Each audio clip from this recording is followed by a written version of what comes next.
Good morning. This is Ken White with Kennect here in Eden. Small businesses telling big stories. Today we have Connie Cuozzi and her son Tommy from KamiCuozzi MMA and Fitness on the Boulevard. And good to have y'all this morning. Thank you. I know y'all have had some exciting times, but let's start at the beginning. How long have y'all been involved in the gym on the Boulevard? We have owned the gym since 2016. And we ran the gym before that for several years for the previous owner before retirement. And we took it over in 2016 and made it official. And so it's been almost 10 years. Yeah. Let's back up just a second because I forgot. How did you get to Eden? Well, we live in Ruffin. Yes. We lived in High Point prior to this for 1 year. We moved down here right after 9/11. We were in New York. I'm from Sleepy Hollow. Yeah. Tail of the Headless Horseman, that's where I'm from. Yeah. And he was born there. And we had planned on moving down here. Tom, my husband's family, his dad and his brother lived down here. And it was just a much better way of life down here. So we moved to High Point first. Met a few friends, and they had a house for rent in Ruffin. And we moved there and then ended up moving to a different house that we bought, and the rest is history. We ended up in Eden as far as owning a business.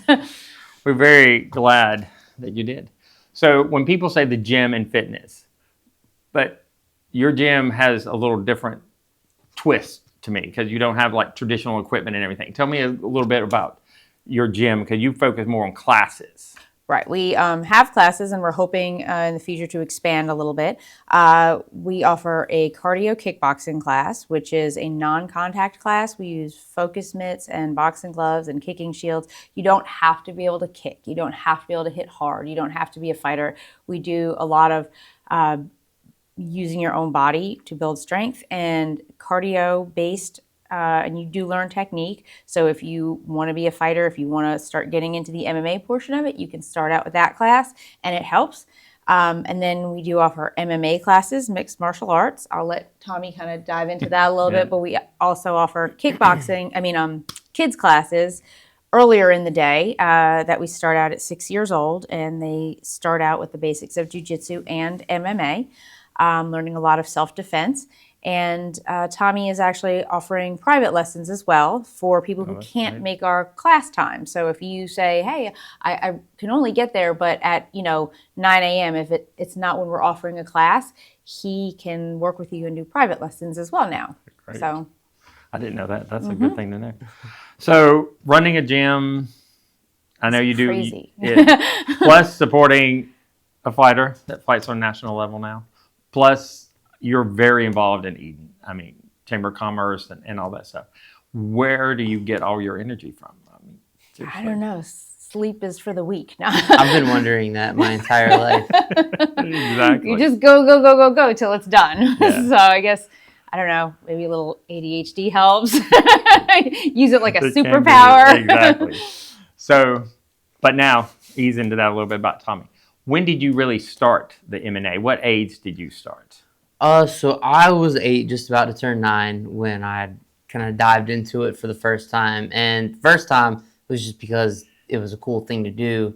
We like ninjas, we like Power Rangers, we like Spider-Man. So that was the closest thing that I was going to be able to do to that. Right. So I got into the kids class, and the rest is history. From there, we kept training, we fell in love with it. And by the time I was 14, my coach at the time asked me if I wanted to fight.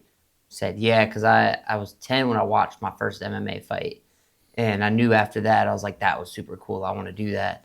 And I had my first fight at 14 and just kept rolling since. There you go. So in the MMA world, I'm not, yours was like the first fight that I was going to ever watch. So are there many mother and son duos? I mean, this seems pretty rare to me. Not really. No. There's not a lot. And it's so funny because like whenever I would do anything, I would call up, and a lot of times I'd feel like they'd be like, oh, it's Tommy's mommy calling. And I'm like, okay, no. It's different. This is manager speaking, right? Not mom speaking. And I'm no longer his manager. Now I run the gym. He's got a different manager. But it was the strangest thing because I'd always call up, and a lot of times I would write to people, and unbeknownst to me, Connie can be a man's name as well. Yeah. So You're true. I would have, and it's not a lot of women in this world either, Right. and so I would have guys typing back with me. And clearly, like if you look at my Facebook page, you could see not a man, and they would, and be typing, and they'd be like, "Hey man, what's up? Hey dude," and they'd be calling me and talking to me, and I'm like, and then they'd meet me, and they'd be like, "Oh." And then when they realize, again, Tommy's mommy is Tommy's, and I'm like, no, different. I'm like, I'm able to flip that back and forth. Well, I also know from conversation with you in the past that it's not just Tommy that you're supporting.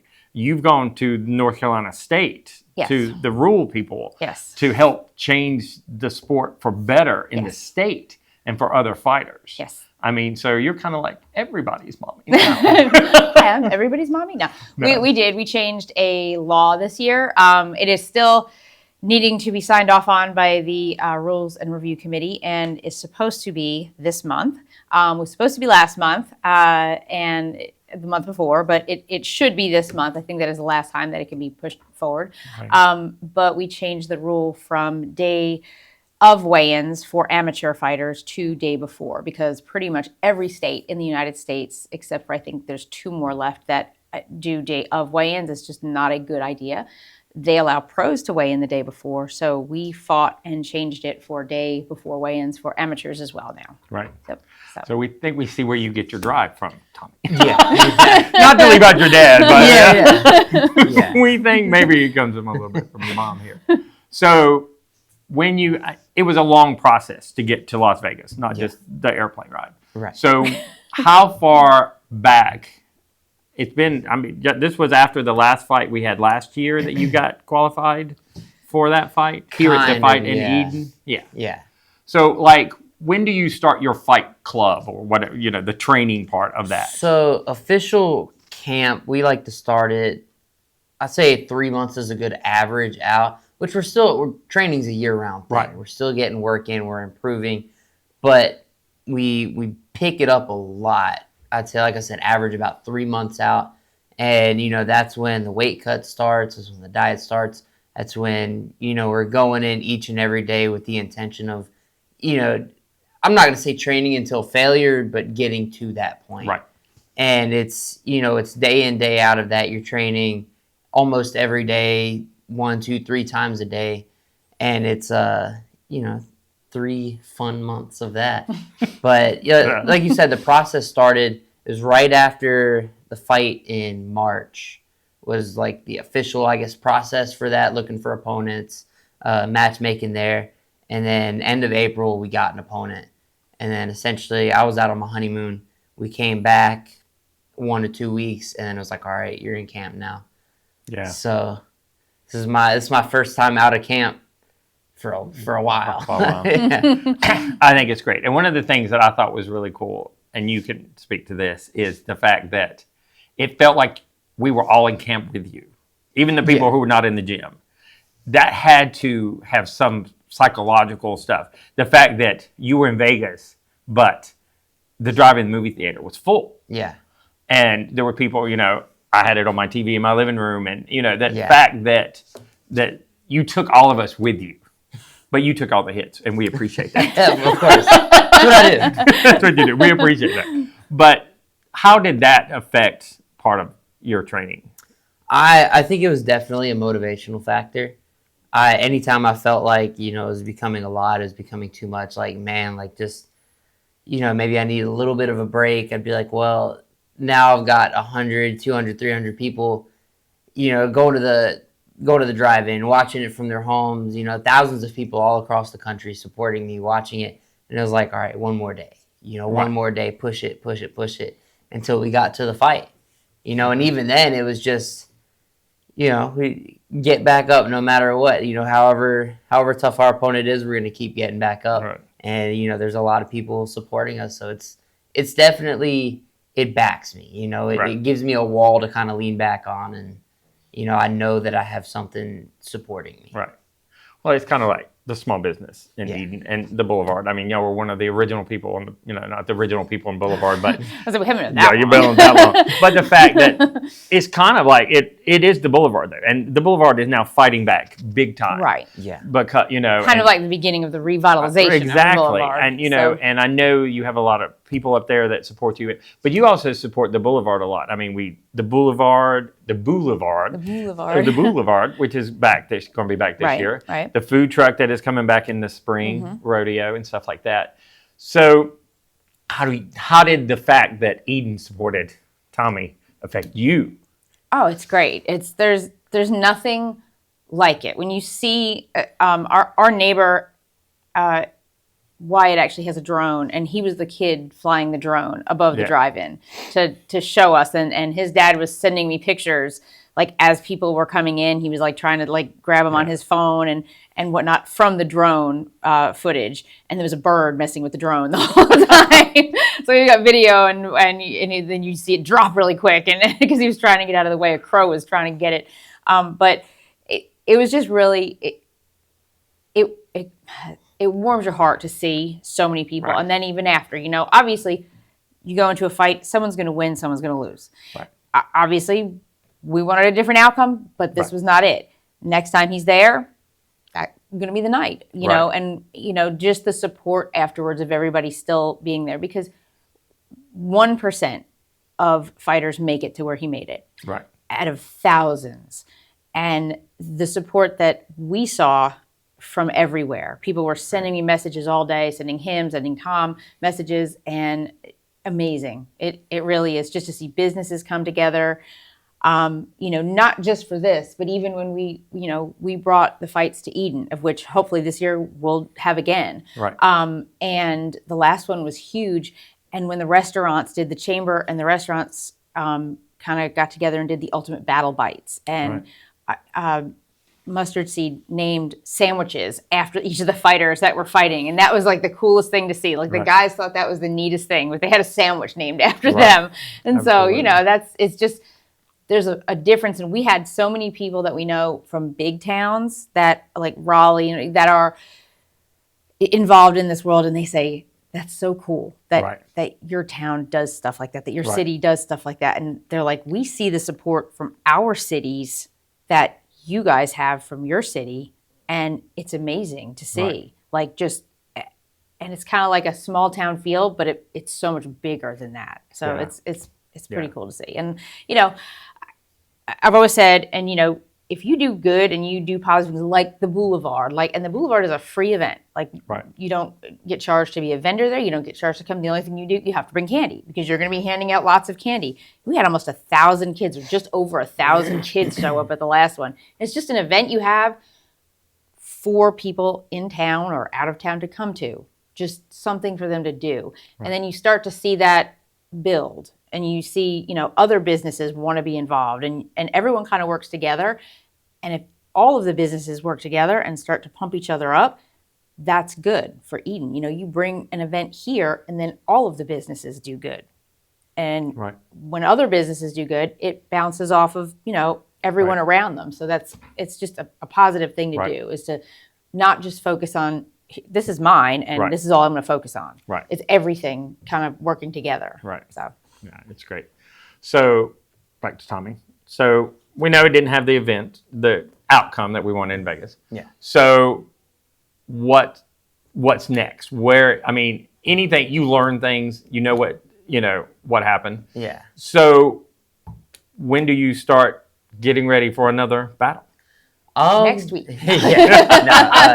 Honestly, as soon as we can. There was like a little bit of time after the fight, like a day or two, and I was like, man, like maybe we take a little mental break. Maybe we just pause for a second and just kind of regroup, come back in like a year and a half, 2 years.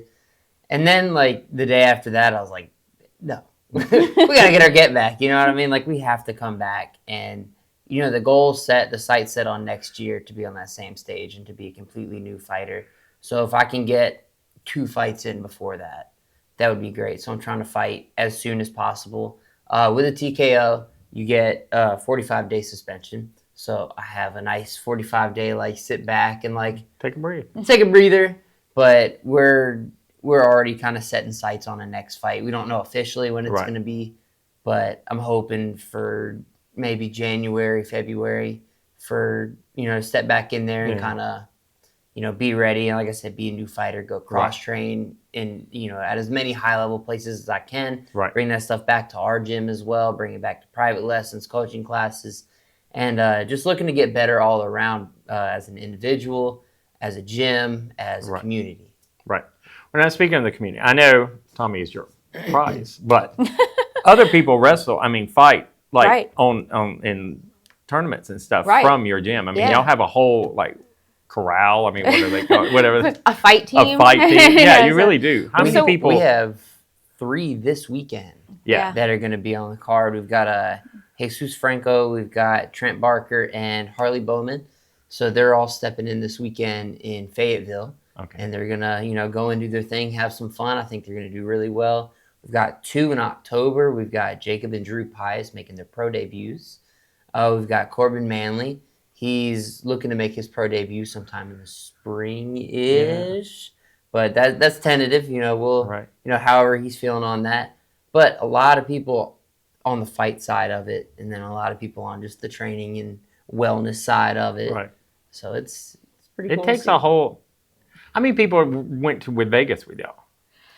Like 30? Yeah, I think there was about 30 people that rolled and there was out only we had such a small amount of tickets. Yeah, they don't issue to tickets give to out. everybody. So a lot of people went knowing we're not going to get in. We're just coming to support. Yeah. But we kind of organized, Darlene organized his wife organized a watch party at the hotel that she's a travel agent. So she gets in touch with she organized all these everything for us. She can organize hotels, flights, and even things as intricate as a specific business in the hotel. Like, hey, can there be a watch party here? Yeah, and so we had a bunch of people that all went to the watch party to watch it together, and then just a handful were able to get into the Apex and watch it live. And then afterwards, we all went back to where the watch party was, and it was still a celebration. It was, we all just got together afterwards. We kind of always do that with any fight we've gone to, no matter the outcome of any fight. There's always a get together afterwards, just because it's done. It's like, finally. The adrenaline eases off. And, I was telling everybody, win or lose, I'm either going to drown my sorrows in food or we're going to celebrate with food. But either way, we're eating. Either way, he was going to eat. Yeah. So he got all his, I don't even know if he's done with all of his requests that he had beforehand. No, not yet. Still got a few. They got a few. That just, just the process from when y'all started the gym to this. That's got to be, steps. So. Yeah.